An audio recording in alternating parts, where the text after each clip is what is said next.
Hey, Facebook friends and YouTube. This video will be about want versus need, and I'm expanding on my post that I just said. What you want is very often not what you most need. Now, I could totally say a lot about that, but mainly, practically, of course, everybody knows like ice cream is a good example. You want it, but you don't need it. Like, it's actually really bad for your body. Sugar is a major cause of cancer, or if you have cancerous cells, the sugar will make it a lot worse. So keep that in mind next time you have sugar, which is really hard to avoid sugar. I don't know if that counts though with like fruit because it's a natural sugar, like bananas, apples, grapes, mango, obviously. I think all those are good because God made them, but like other kinds of sugar, like sugar cane sugar, probably should be avoided. I know it's hard. I always drink coffee every day and I put sugar in my coffee. So anyways,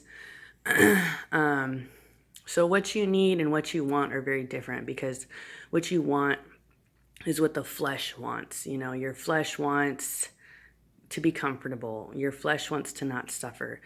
But what you need, maybe you actually need some suffering, which sounds kind of crazy, but God uses suffering to shape us. I just had this epiphany listening to Joel Osteen, his sermon. God uses hard times to shape us. And it's very true. And we all need to really be cognizant of that and realize that, we're always like trying to avoid hard situations. Like my daughter fell off her scooter and scraped her face. And I was like praying that God would just instantly heal her. And then I was like a little bit frustrated, like, God, why didn't you just totally heal her? But I guess that kind of a statement applies. Like, what we want might not be what we need. Like, God uses hard things to shape us and to teach us a lesson. Like, the lesson for me probably was that I need to be a little bit more fearful than I am. Like, I'm totally like unafraid all the time. But my mom was talking to me about this, that I need to have maybe a little bit of fear. Because when you're not fearful at all, you can be too bold and brash and brazen, and what other word would make sense for that? But, if you're in the middle, you're courageous. Or if you have too much fear, you're cowardly. So I remember reading a book in college. It said you don't want to be brazen or rash, but you don't want to be cowardly. You want to be in the middle and have courage. So, have courage without being stupid.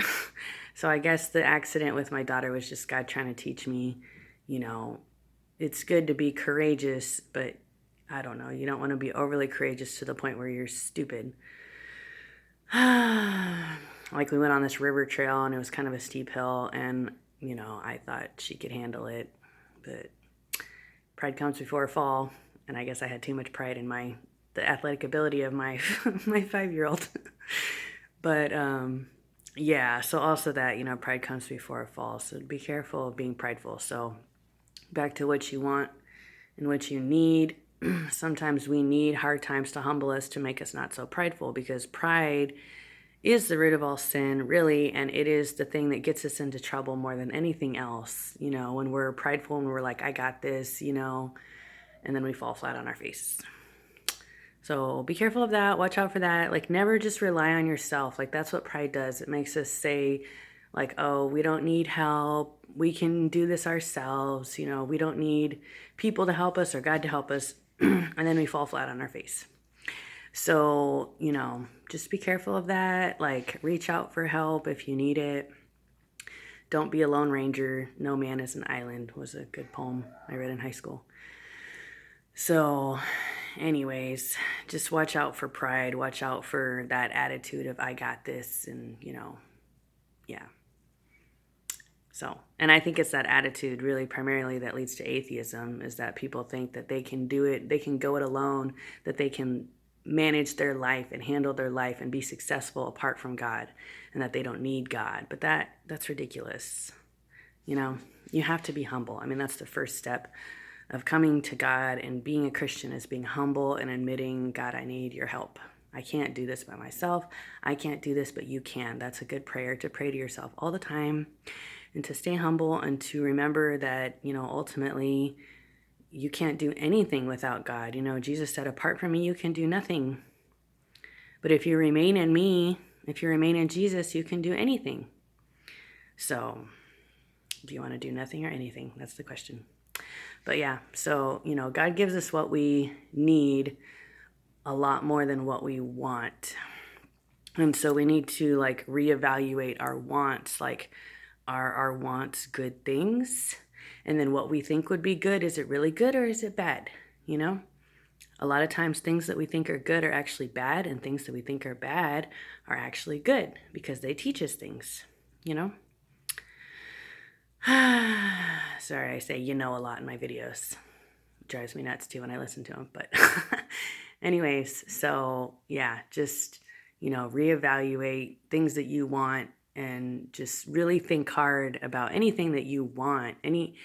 Any wants that you have, you need to think, is this from the flesh, or is this a good want, or is this a bad want? I want this, but do I need it? Which is a question that we ask ourselves. Well, hopefully you ask yourself when you buy stuff. I want this, but do I really need it? But hopefully you're asking yourself that, with everything in life. If you want something, you need to ask yourself, I want this, but do I need it? I want this ice cream, but do I need it? I don't know, what else would that apply to? I want this cheeseburger, but do I need it? I want this pizza, but do I need it? I want to sleep, 10 hours, but do I need it? What else? I want to yell at that person or express my anger, but do I need it? Or do they need it? Or does it need to happen? Is it a good thing? Will it benefit anybody? What else do we get out of control about? I want to buy something, but do I need it? I suppose I covered everything. I want to have a job where I make a lot of money, but do I need it? Right? That's a good question to ask yourself, because God said you cannot love God and money. Of course, money is nice. It's nice to get things paid off if you're in debt. Like I'm hoping to work next year so I can pay off some debt. But it's always good to ask yourself that. I want this, but do I need it? So ask yourself that. May God bless you all. Have a great day. Bye-bye.